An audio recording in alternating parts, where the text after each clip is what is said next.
जय Hind dear student. BSc part third का जो हम लोग फर्स्ट पेपर कर रहे हैं जिसका नाम है मैकेनिक्स एंड रिलेटिविटी।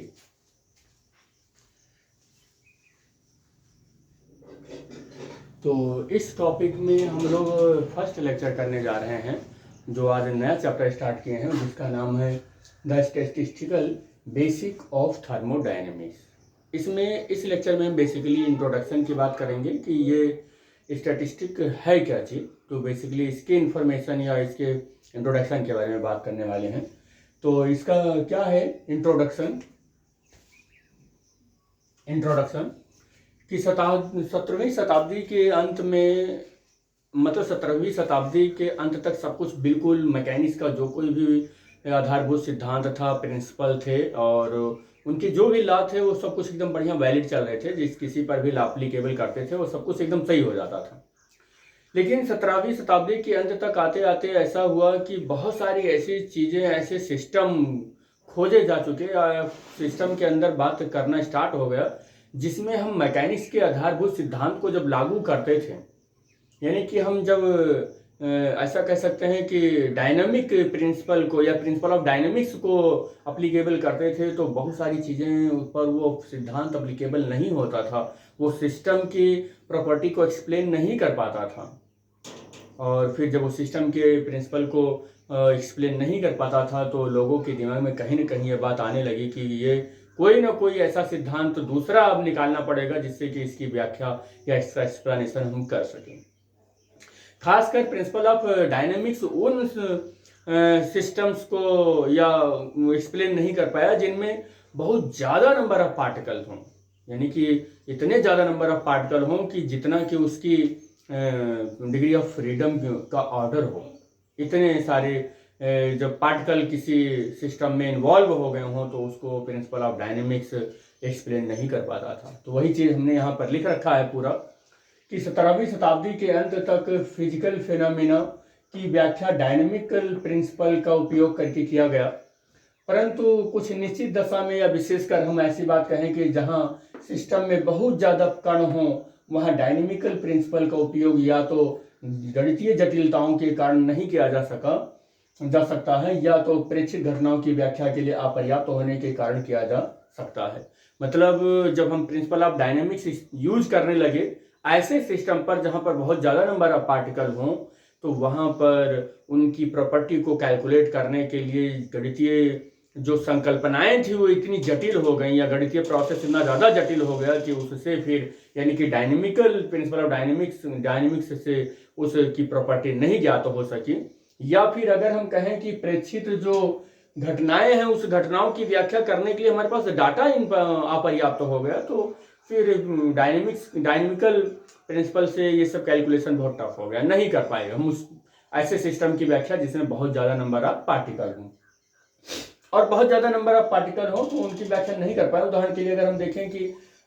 हम गति के समीकरण को हल करके एक मैकेनिकल सिस्टम की मोशन के बारे में फुल इंफॉर्मेशन प्राप्त कर सकते हैं। अगर हम बात करें कि गति के समीकरण को लेकर एक किसी मैकेनिकल सिस्टम को, तो मैकेनिकल सिस्टम की सारे मोशन के बारे में फुल इंफॉर्मेशन हम प्राप्त कर सकते हैं जब हम mechanical system large number of particle से बना हो। लेकिन जब हमारा mechanical system large number of particle से बना हो और इंडिविजुअल उस पार्टिकल के बारे में जाके हमें इंफॉर्मेशन लेना हो तो क्या है, जो निकाय की स्वतंत्रता की कोटि है यानी कि ऑर्डर ऑफ या डिग्री ऑफ फ्रीडम की का ऑर्डर है, तो जो डिग्री ऑफ फ्रीडम का जो ऑर्डर है वो बराबर है उसके जो सिस्टम हमने लिया है उस सिस्टम के नंबर ऑफ पार्टिकल जितने हों। अगर ये दोनों चीजें बराबर हैं तो position of the particle and the velocity of the initial position of the particle and the mutual forces between the particle of the system, जो सिस्टम के में जितने भी पार्टिकल इन्वॉल्व हुए हैं, जो constituent particle of the system है, उन पार्टिकल के बीच में कुछ म्यूचुअल फोर्सेस एक्ट करते हैं। तो इन सब बारे में अगर आपको इन्फॉर्मेशन लेना है या आप ऐसा कहें कि बलों का उपयोग से जो ज्ञात नहीं है, मतलब इन सब के बारे में अगर हम ये डायनेमिकल प्रिंसिपल यूज कर रहे हैं तो कोई भी इंफॉर्मेशन नहीं निकल कर आ पा रही थी। तो इसलिए बड़ी संख्या में कणों से युक्त जो फिजिकल सिस्टम के लिए प्रिंसिपल ऑफ डायनेमिक्स है को उसको लागू करना संभव हो गया, यानी कि उससे हम किसी nth नंबर ऑफ मॉलिक्यूल वाली सिस्टम के बारे में अगर हम इसको एप्लीकेबल करें, फिजिक क्या बोलते हैं प्रिंसिपल ऑफ डायनेमिक्स, तो उसको एप्लीकेबल करना संभव हो गया, क्योंकि उससे कोई भी इंफॉर्मेशन नहीं निकल कर आ रही थी। तो आगे है, तो इसके अलावा अगर हम इसके अलावा फिर दूसरा कोई एग्जांपल लें तो देखें कि 2 इलेक्ट्रॉन से एसोसिएटेड कोई एक एटम है या एक परमाणु है जिसकी समस्या इतनी बड़ी या गणितीय जटिलता प्रस्तुत करता है कि आज तक कोई भी विद्वान, कोई भी साइंटिस्ट इसे पूर्ण रूप से प्रूफ या सत्यापित नहीं कर पाया है। तो यहाँ पर वही चीज लिखा हुआ है कि गणितीय जटिलता प्रस्तुत करते हैं कि अब तक का कोई भी इसे पूरी तरह से हल नहीं कर पाया है, इसलिए उनके इलेक्ट्रॉनों के साथ लगभग, और ये भी आपको बता दें कि अवोगाद्रो नंबर बोले या आप ऐसे सिंपल बात बोल दें कि लगभग 10⁻23 परमाणु वाले सूक्ष्म पिंड, यानी सूक्ष्म पिंड का मतलब माइक्रोस्कोपिक बॉडी की बात हो रही है, तो माइक्रोस्कोपिक बॉडी के जिसमें 10⁻23 परमाणु इन्वॉल्व हुए हों, उस अगर प्रॉब्लम की हम बात करें तो उससे भी हमारा जो प्रिंसिपल ऑफ डायनेमिक्स है अगर उसको अप्लीकेबल करके करें तो वो भी सॉल्व करना संभव है, उस पर भी हम सॉल्व नहीं कर सकते हैं।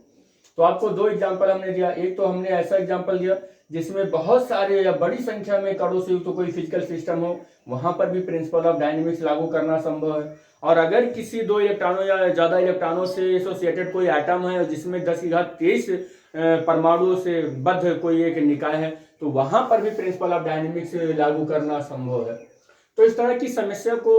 हम प्रिंसिपल ऑफ डायनेमिक्स से एक्सप्लेन करना अच्छा नहीं समझते हैं, क्योंकि उससे पूरा का पूरा इन्फॉर्मेशन नहीं मिल पाता है। तो इस तरीके की समस्याओं को हम फिर किस प्रिंसिपल से, किस आधार पर हम व्याख्या करेंगे, तो फिर उसको हम लोग कहते हैं स्टैटिस्टिक्स। तो इस तरह की समस्या को स्टैटिस्टिक मेथड या स्टैटिस्टिक द्वारा सफलतापूर्वक हल किया गया, यानी कि इस तरीके की जो प्रॉब्लम है, इन 2 तरीके के प्रॉब्लम को, जैसे ये बड़ी संख्या में जो कणों से तो कोई फिजिकल सिस्टम हो, या फिर हम कहें कि इलेक्ट्रॉनों के साथ कोई ऐसा परमाणु है, तो इस तरीके की समस्याओं को हल करने के लिए हम क्या डेवलप किए, स्टैटिस्टिकल फिजिक्स डेवलप किए, और इसका जो मेथड था वो स्टैटिस्टिकल मेथड है, या इसी को हम स्टैटिक्स कहते हैं। तो है क्या चीज, स्टैटिस्टिकल मेथड केवल फिजिकल सिस्टम पर लागू, जो स्टैटिस्टिकल मेथड है केवल फिजिकल सिस्टम पर लागू होती है, और जिनमें बड़ी संख्या में कण हो, जिनमें बड़ी संख्या में कण और कुछ अर्थों में समान होते हैं। इन कणों की जो गुण होते हैं कुछ अर्थों में तो समान होते हैं, लेकिन कुछ गुणों के आधार पर ये भिन्न भिन्न होते हैं। किसी भी फिजिकल सिस्टम में जो इन्वॉल्व है या कॉन्स्टिट्यूएंट पार्टिकल है, कुछ उनकी प्रॉपर्टी तो कुछ अर्थों में सेम होती है, कुछ बेसिस पर उनका जो प्रॉपर्टी होता है वो सेम होता है, और कुछ सेंस में वो क्या होते हैं, थोड़ा डिफरेंट होते हैं, उनकी प्रॉपर्टी डिफरेंट होती है। इन विधियों का उपयोग इलेक्ट्रॉन, और इन विधियों का जो उपयोग है वो electron, atom, quanta, molecule, etc ऐसे बड़ी क्या होती है असेंबलीज की गति को नियंत्रित करने के लिए, नियमों के अध्ययन करने के लिए किया जाता है। मतलब ऐसे जो ये प्रॉब्लम हो रहा था प्रिंसिपल ऑफ डायनेमिक्स के साथ, वो जो अपोज कर रहे थे इस प्रिंसिपल का, उनको हम लोग किससे समझते हैं, उनको हम स्टैटिस्टिकल मेथड से समझते हैं। और ऐसे स्टैटिस्टिकल मेथड में जितने बड़ी संख्या में असेंबल होते हैं परमाणु या एटम या मॉलिक्यूल, उनको इससे स्टैटिस्टिकल मेथड से समझ लेते हैं। कणों की संख्या बहुत अधिक होने के कारण स्टैटिस्टिकल मेथड केवल निष्कर्ष निकालने और सिस्टम के कुछ औसत गुणों की डिडक्शन करने में सक्षम है। कह रहा है कि यहाँ पर कणों की बहुत ज्यादा संख्या होती है उस सिस्टम के अंदर, बहुत अधिक संख्या होने के कारण स्टैटिस्टिकल मेथड केवल निष्कर्ष निकालता है और सिस्टम के कुछ औसत गुणों को डिडक्शन, यानी औसत गुण, कुछ ऐसे उस सिस्टम के औसत गुण होते हैं जिससे वो क्या करता है, नेग्लेक्ट कर देता है, डिडक्ट कर देता है, उसे हटा देता है। तो उसे करने में ये सक्षम होता है स्टैटिस्टिकल मेथड। सामान्य तौर पर अगर हम डायनेमिक्स से इन औसतों की गणना करना चाहते हैं, अगर हम सामान्य तौर पर, आमतौर पर अगर हम क्या करें कि डायनेमिक्स से इन औसतों की गणना करना चाहते हैं, तो हमें डायनेमिक्स से मतलब प्रिंसिपल ऑफ डायनेमिक्स से अगर हम इनकी गणना करना चाहते हैं,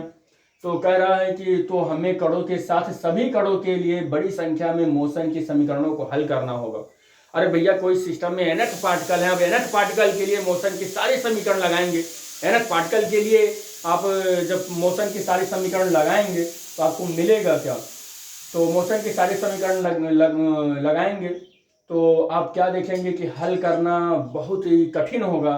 जो कि ज्ञात ही नहीं किया जा सकता है, क्योंकि हर एक इंडिविजुअल पार्टिकल और nth नंबर ऑफ पार्टिकल किसी एक एटम में होते हैं, यानी कि बहुत ज़्यादा पार्टिकल होता है, बहुत ज़्यादा टाइम से आपको टाइम लग जाएगा और इतना जटिल गणितीय संक्रियाएं हो जाएंगी या कैलकुलेशन हो जाएगा कि उसे कैलकुलेट करना बड़ा असंभव हो जाएगा। इसीलिए हम जब कभी भी n नंबर ऑफ पार्टिकल लेते हैं तो उनके लिए हम प्रिंसिपल ऑफ डायनेमिक्स नहीं यूज करते हैं, बल्कि उनके लिए स्टैटिस्टिक यूज करते हैं। और स्टैटिस्टिक इस बात पर काम करता है कि वह किसी भी वैल्यू के औसत गणना को कैलकुलेट कर लेता है, औसत मान को कैलकुलेट कर लेता है और उस औसत मान को, उस एवरेज वैल्यू को उस बॉडी के हर एक पार्टिकल के लिए वैलिड मान लिया जाता है। इसलिए कह रहा है प्रिंसिपल ऑफ द डायनेमिक्स से औसत मान की गणना करना इम्पॉसिबल है। तो प्रिंसिपल ऑफ डायनेमिक्स से ऐसे सिस्टम जिसमें nth नंबर ऑफ पार्टिकल हो उनके एवरेज वैल्यू की कैलकुलेशन इम्पॉसिबल है। तो लेकिन स्टैटिक्स क्या कहता है, इन स्टैटिक्स सिस्टम में डिफरेंट पार्टिकल की प्रॉपर्टी के डिटेल्स में जाएं बिना ही औसत मान हम पा जाते हैं। स्टैटिस्टिकल मेथड क्या कहता है कि हम किसी nth नंबर ऑफ सिस्टम में डिफरेंट पार्टिकल के पास जाए बिना ही हम क्या कर पाते हैं, उनकी एवरेज वैल्यू को हम पा जाते हैं। और यह ध्यान दिया जाना चाहिए कि statistical method system real behaviour की जानकारी नहीं देता है। जो स्टैटिस्टिकल मेथड, बहुत इंपॉर्टेंट बात है ये, स्टैटिस्टिकल मेथड जो है वो सिस्टम के रियल बिहेवियर के बारे में जानकारी नहीं देती है, बल्कि वह एक ग्रेटेस्ट पॉसिबिलिटी की जानकारी देती है। इसका मतलब आपको एक क्या करता है, एक प्रोबेबिलिटी देती है, एक कह सकते हैं प्रिडिक्शन देता है और कोई एक्यूरेट वैल्यू नहीं देती है। तो याद रखना, statistical method gives the information of the system which is the consist the nth number of particle। क्या देता है वो देता है पॉसिबिलिटी या प्रिडिक्शन, या कह सकते हैं कि जो प्रिडिक्शन करता है वो प्रोबेबिलिटी की प्रोडक्शन को प्रिडिक्शन करता है या पॉसिबिलिटी की जानकारी देता है, किसी रियल बिहेवियर की जानकारी नहीं देता है ये।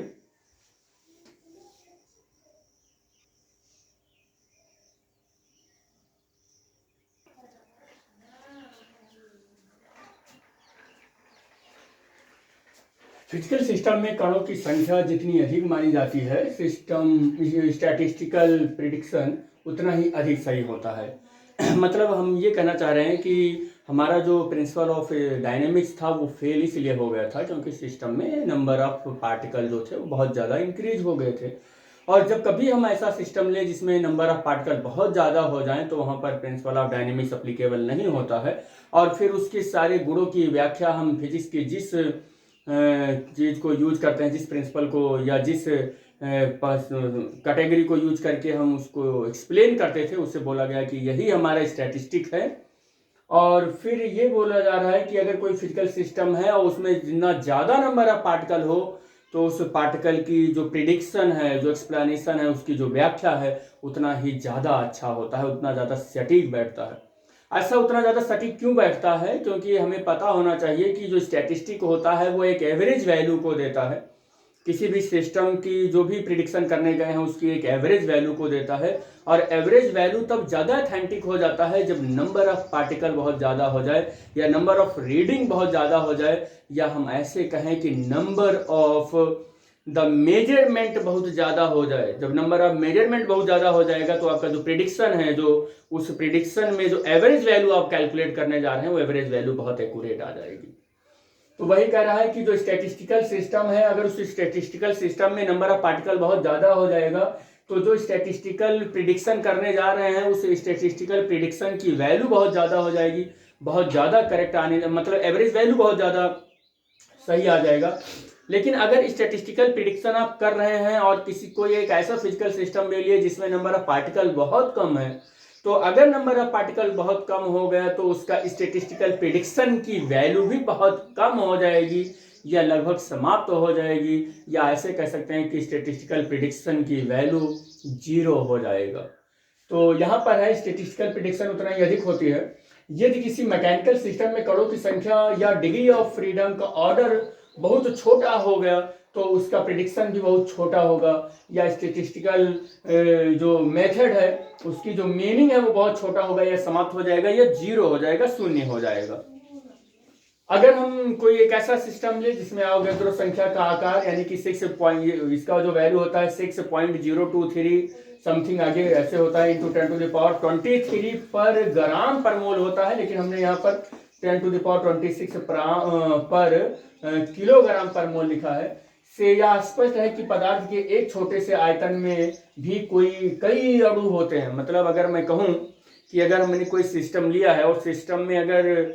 बहुत छोटा अगर सिस्टम भी लिया है तो भी आपको पता होना चाहिए कि उस सिस्टम के एक मोल में या 1 किलोग्राम पर मोल में अगर नंबर ऑफ पार्टिकल हम देखें तो 6 × 10⁻26 होते हैं। तो हम ऐसा कह सकते हैं कि छोटे से आयतन में भी नंबर ऑफ पार्टिकल या अणुओं की संख्या बहुत अधिक होती है। इससे आप कह सकते हैं कि जाहिर है सभी इंडिविजुअल मॉलिक्यूल की गति का पालन करना संभव है। मतलब अगर आप जो प्रिडिक्शन करने गए उस प्रिडिक्शन में आप अगर ये चाहें कि हर एक मॉलिक्यूल हम जो बता रहे हैं उसे एक अच्छे से पैटर्न को फॉलो करें या सारे के सारे मॉलिक्यूल्स उस पैटर्न को फॉलो कर रहे हो तो उस पैटर्न को हम उस पैटर्न की प्रॉपर्टी कैलकुलेट करें, ये पूरा का पूरा पैटर्न फॉलो करना हर एक मॉलिक्यूल के लिए संभव है, क्योंकि यहाँ पर नंबर ऑफ मॉलिक्यूल बहुत ज्यादा हैं। तो वही कह रहा है कि इतने ज्यादा इंडिविजुअल मॉलिक्यूल हैं, इतने ज्यादा किसी एक स्पेसिमेन में इतने ज्यादा मॉलिक्यूल हैं कि उनका इंडिविजुअल मॉलिक्यूल का गति का पालन करना या उनकी आपकी किसी बिहेवियर जिसको आप चेक कर रहे हैं उस बिहेवियर को हर एक मॉलिक्यूल का पालन करना बहुत असंभव है। परंतु स्टैटिस्टिकल मेथड का जब एप्लीकेशन हम यूज करते हैं, जब उसके अनुप्रयोग को देखते हैं तो हम हमेशा क्या करते हैं, एक आइडियल केस लेते हैं। हम ये मान कर चलते हैं कि जो हमने सिस्टम लिया है उस सिस्टम में जितने भी नंबर ऑफ पार्टिकल हैं वो सब के सब नंबर ऑफ पार्टिकल जिस किसी भी हम पैटर्न को देख रहे हैं उस सारे पैटर्न को फॉलो कर रहे हैं, वो चाहे जितने भी नंबर ऑफ मॉलिक्यूल या पार्टिकल हों। तो हम ये जो केस मानकर चलते हैं, एक आइडियल केस मानकर चलते हैं कि all molecules are followed the pattern given pattern या pattern which is follow the system. जो सिस्टम फॉलो कर रहा है उसके सारे मॉलिक्यूल्स भी उसी पैटर्न को फॉलो कर रहे हैं। हम ये एक ऐसा आइडियल केस मानकर हम क्या करते हैं, स्टैटिस्टिकल मेथड का यूज करते हैं। कराए जो क्वांटम थ्योरी के आने से पहले क्वांटम थ्योरी के आने से पहले मैक्सवेल की थ्योरी थी, बोल्ट्जमान की थ्योरी थी, गिब्स की थ्योरी थी, इन सारी थ्योरीज थी। इन द क्लासिकल फिजिक्स आदि ने क्लासिकल फिजिक्स का उपयोग करते हुए स्टैटिस्टिक्स मेथड का प्रयोग किया। उन्होंने कहा कि जो क्वांटम थ्योरी है उसके आने से पहले मैक्सवेल की थ्योरी थी, बोल्ट्जमान की थ्योरी थी, गिब्स की थ्योरी थी, और इन सारी थ्योरीज से हम क्लासिकल फिजिक्स का उपयोग करते हुए स्टैटिक्स मेथड का प्रयोग करते थे।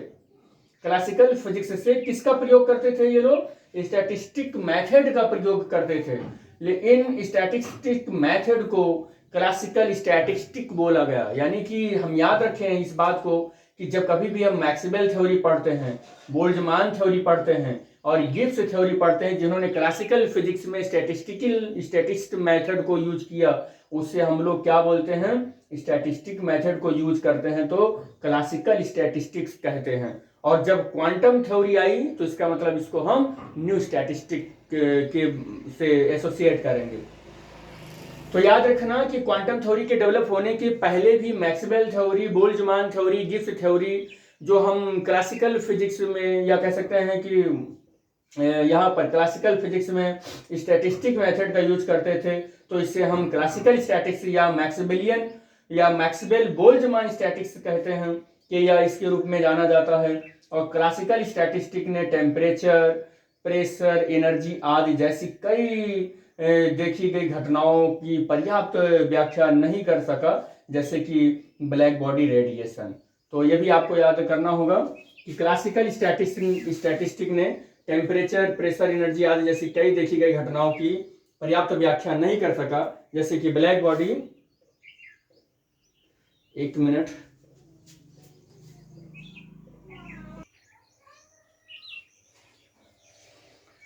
हाँ, तो क्लासिकल स्टैटिक्स ने टेम्परेचर, प्रेशर, एनर्जी आदि जैसी कई देखी गई भौतिक घटनाओं की सफलतापूर्वक व्याख्या की, लेकिन कई अन्य प्रयोगात्मक रूप से देखी गई घटनाओं, ये चीज यहाँ पर इतना ही छूट गया था, तो घटनाओं की पर्याप्त व्याख्या नहीं कर सका, जैसे कि ब्लैक बॉडी रेडिएशन या specific heat at a low temperature आदि घटनाओं को सक्सेसफुली एक्सप्लेन करने के लिए Bose, Einstein, Fermi and Dirac द्वारा नया दृष्टिकोण प्रस्तुत किया गया जो सिस्टम के बीच ऊर्जा का सतत आदान प्रदान के नए क्वांटम विचार का उपयोग किया गया। तो ये भी बहुत इंपॉर्टेंट चीज़ है, याद रखना कि जो हमने देखा कि क्वांटम मैकेनिक्स के डेवलपमेंट होने से पहले हमारे पास कौन कौन सी चीज़ें थी, मैक्सवेलियन थ्योरी थी, बोल्ट्जमैन थ्योरी थी, गिब्स थ्योरी थी। तो क्लासिकल फिजिक्स का उपयोग करते हुए इन लोगों ने स्टैटिस्टिक मेथड जो यूज किया था उसे हम लोग क्लासिकल स्टैटिस्टिक कहते हैं। और उस क्लासिकल स्टैटिस्टिक्स से देखा गया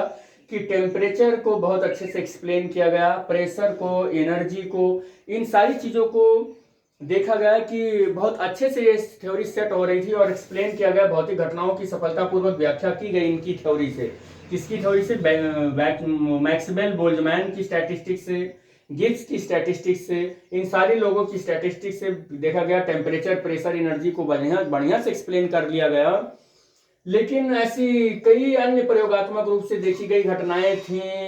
जिनकी व्याख्या हम इस थ्योरी से यानी कि मैक्सवेल बोल्ट्जमैन गिब्स थ्योरी या क्लासिकल स्टैटिस्टिक्स से एक्सप्लेन नहीं कर पाए। तो ऐसी घटनाओं की जिनकी व्याख्या हम नहीं कर सके, जैसे कि ब्लैक बॉडी रेडिएशन का हम बोल्ट्जमैन स्टैटिस्टिक्स से व्याख्या नहीं कर पाए, मैक्सवेल बोल्ट्जमैन स्टैटिस्टिक्स से व्याख्या नहीं कर पाए, गिब्स के स्टैटिस्टिकल या क्लासिकल स्टैटिस्टिक्स से व्याख्या नहीं कर पाए। तो जब हम ऐसे ब्लैक बॉडी रेडिएशन या specific heat at low temperature, इन सब चीज़ों की इनकी थ्योरी से एक्सप्लेनेशन नहीं कर पाए, तो फिर एक नई जो कॉन्सेप्ट है उसकी शुरुआत हो गई। तो आगे क्या है कि इन घटनाओं को सक्सेसफुली एक्सप्लेन नहीं कर पाए। किसकी थ्योरी से नहीं कर पा रहे थे? बोल्ट्जमैन स्टैटिस्टिक या मैक्सवेल बोल्ट्जमैन स्टैटिस्टिक्स से। तो क्या हुआ कि तो आज इन घटनाओं की सक्सेसफुली एक्सप्लेनेशन करने के लिए हमें यानी कि ब्लैक बॉडी रेडिएशन या specific heat at low temperature आदि जैसी घटनाओं को एक्सप्लेन करने के लिए बोस की स्टैटिस्टिक आई, आइंस्टाइन की स्टैटिस्टिक आई, फर्मी डिराक की स्टैटिस्टिक आई, यानी कि इनके द्वारा नया दृष्टिकोण प्रस्तुत किया गया और तथा सिस्टम के बीच ऊर्जा के सतत आदान प्रदान के लिए के नए क्वांटम विचार का उपयोग हुआ। और इन लोगों ने जो नया क्वांटम विचार प्रयोग किया उससे बोला गया न्यू स्टैटिस्टिक। इनको क्या बोला गया? New statistic. और न्यू स्टैटिस्टिक को दो पार्टों में डिवाइड कर दिया गया। एक को डिवाइड किया गया बोस आइंस्टाइन स्टैटिस्टिक और दूसरे को किया गया फर्मी डिराक स्टैटिस्टिक। इसमें जो बोस आइंस्टाइन स्टैटिस्टिक है ये फोटॉन के ऊपर बिल्कुल अप्लीकेबल है, जिसका रेस्ट मास 0 होता है और जो चलता है तो लाइट की स्पीड से चलता है। तो बोस आइंस्टाइन स्टैटिस्टिक फोटॉन के लिए एप्लीकेबल था या फोटॉन पर लागू होता था, जबकि दूसरा कोई जब एलिमेंट्री मटेरियल पार्टिकल था तो उसके लिए फर्मी डिराक स्टैटिस्टिक एप्लीकेबल होता था। याद रखना हमारे पास जो क्लासिकल स्टैटिस्टिक होती है यानी कि मैक्सवेल या बोल्ट्जमैन गिब्स इन सब की जो स्टैटिस्टिक होती है जो क्लासिकल फिजिक्स का यूज करके स्टैटिस्टिक मेथड को प्रूव करते थे, अगर हम उसको पढ़ते हैं तो यह जो हमारे पास स्टैटिस्टिक आज का जो डेवलप स्टैटिस्टिक है जो आज का है उसके कुछ स्पेशल केस हैं ये। तो याद रखना कि यहाँ पर क्लासिकल स्टैटिस्टिक केवल न्यू स्टैटिस्टिक का लिमिटिंग केस है। जो क्लासिकल स्टैटिस्टिक है जो इन लोगों ने डेवलप किया था, ये न्यू स्टैटिस्टिक्स का एक लिमिटिंग केस है। यानी कि मतलब जब हम न्यू स्टैटिस्टिक पढ़ते हैं तो उसी के अंदर कुछ स्पेशल केस के तौर पर हम बोल्ट्जमैन, गिब्स और मैक्सवेल स्टैटिस्टिक को पढ़ लेते हैं। इट मीन्स अगर आप न्यू स्टैटिस्टिक पढ़ेंगे तो उसी में ये जो दोनों कवर हो जाएंगे, ये मैक्सवेल और बोल्ट्जमैन और गिब्स ये सब कवर हो जाएंगे, जिनको हम क्लासिकल फिजिक्स का यूज करके स्टैटिस्टिकल मेथड यूज कर रहे हैं, जिसको हम क्या बोलते हैं? क्लासिकल स्टैटिस्टिक बोलते हैं। ये एक कह सकते हैं स्पेशल केस है न्यू स्टैटिस्टिक का। और ये भी याद रखिएगा कि new statistic is divided into the two categories. One of them is the Bose Einstein statistics and second is the Fermi Dirac statistics.